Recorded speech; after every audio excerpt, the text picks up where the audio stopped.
Orang yang melakukan atau melaksanakan sebuah tugas, pasti ada yang menugaskannya. Siapakah orang tersebut? Pasti kita bertanya apa motivasinya, sehingga misalkan menyuruh untuk merusak tempat kejadian perkara. Ada netizen yang telepon. Oh, iya. Iya bang, weh gimana kabar bro? Waduh luar biasa, iya. Ya, saya ini masih mengikuti bang, masih mengikuti kasus Subang ini. Kan kita tahu sendiri ya, abang dan saya dan juga rekan-rekan netizen ini bukan saudara, bukan keluarga mereka yang jadi korban kan?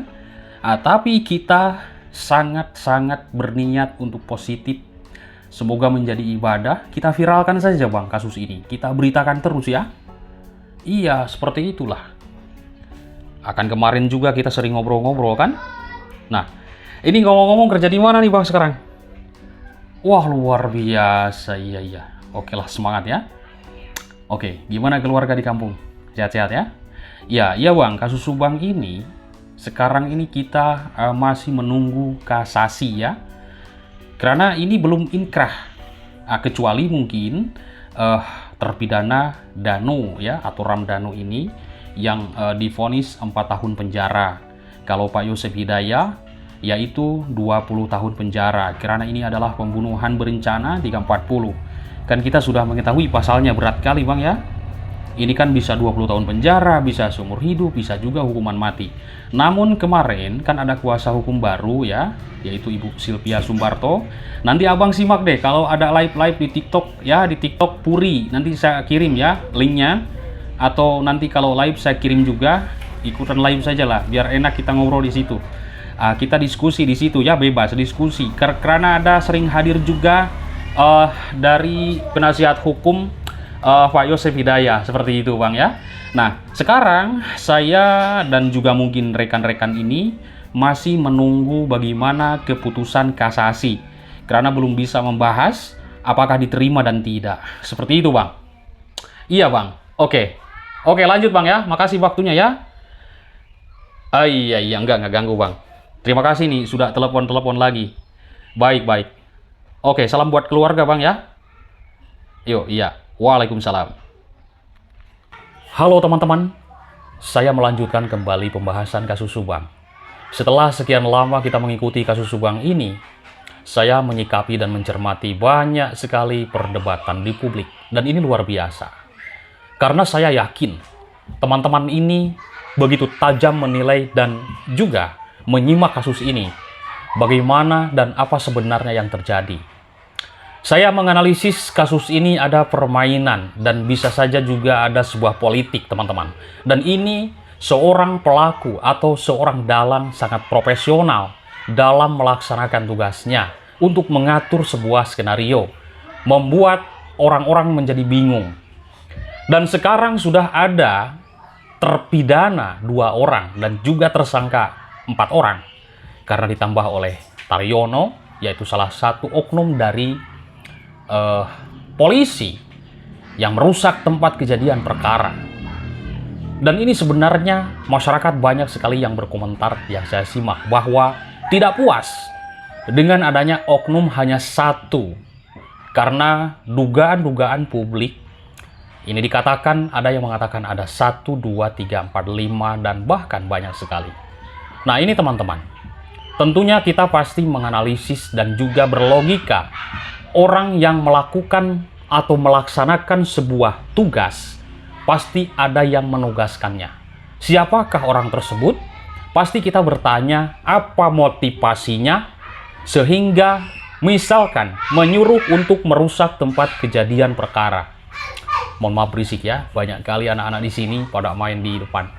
Nah teman-teman, siapakah yang menyuruh?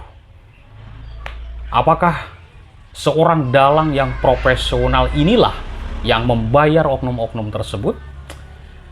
Karena sekarang sudah ada terpidana belum inkrah. Ya Pak Yosef ya, karena Danu ini sudah inkrah. Nah ini Pak Yosef sekarang belum inkrah kalau kita menyimak teman-teman.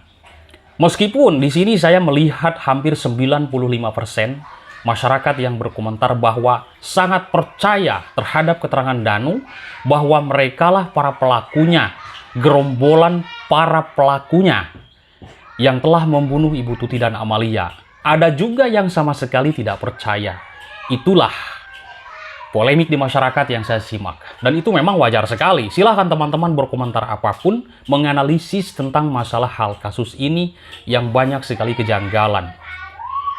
Jadi masyarakat ini kalau yang saya simak sudah murka.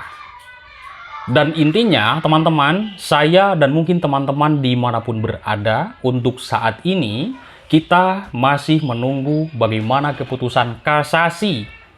Kasasi ini adalah untuk mematahkan putusan dari pengadilan.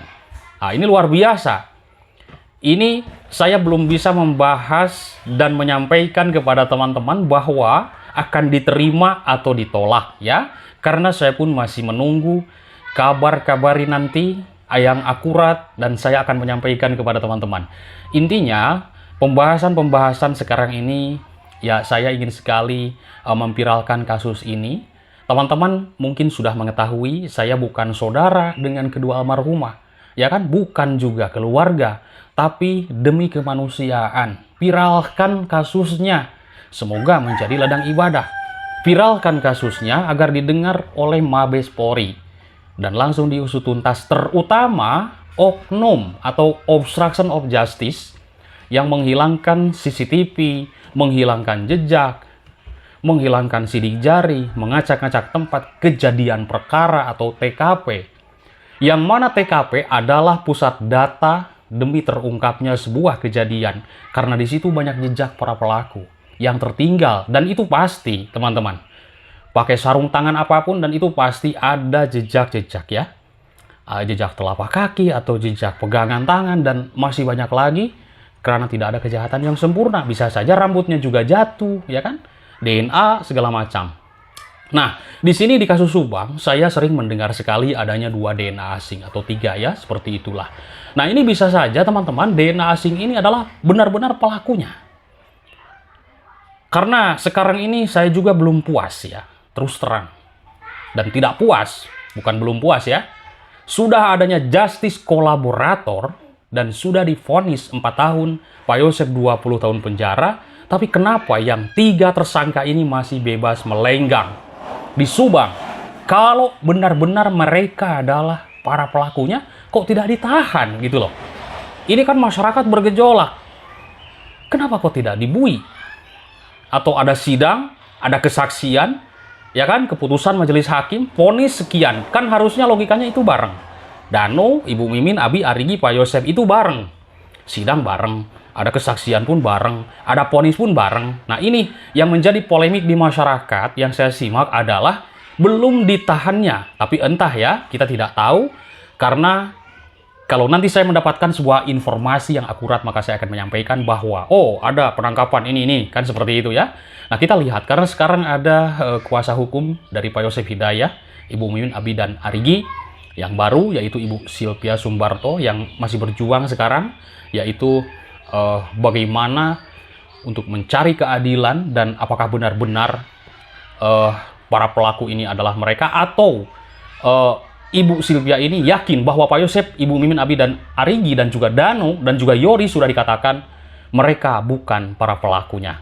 Dan juga motifnya disebutkan bukan sekolah, bukan yayasan, bukan sakit hati, ya kan, bukan asmara. Seperti itulah yang sudah disebutkannya. Motifnya adalah harga diri, begitulah yang sudah dikatakannya. Tapi kita lihat saja. Karena kemarin ya, saya mendengar juga dari keterangan RD Lau, yang mana RD Lau ini adalah dari penasihat hukum Pak Dedi. Siapakah Pak Dedi tersebut? Adalah Mr. X dulu. Lalu siapakah Mr. X tersebut? Adalah mantan bendahara.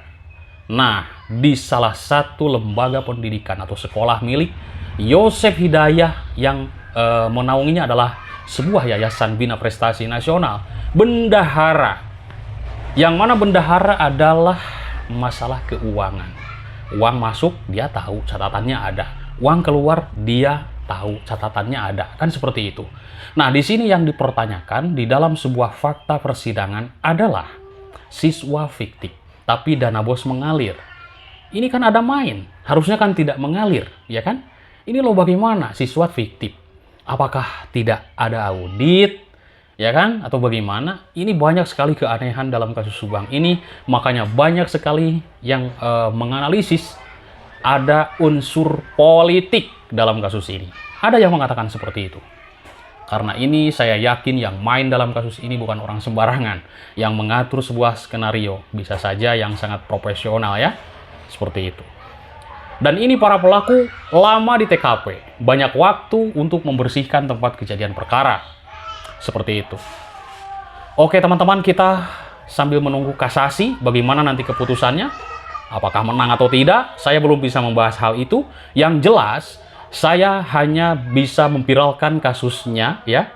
Beritakan terus, jangan sampai tenggelam di telan bumi. Demi keadilan kedua korban. Terima kasih teman-teman atas perhatiannya. Bye-bye.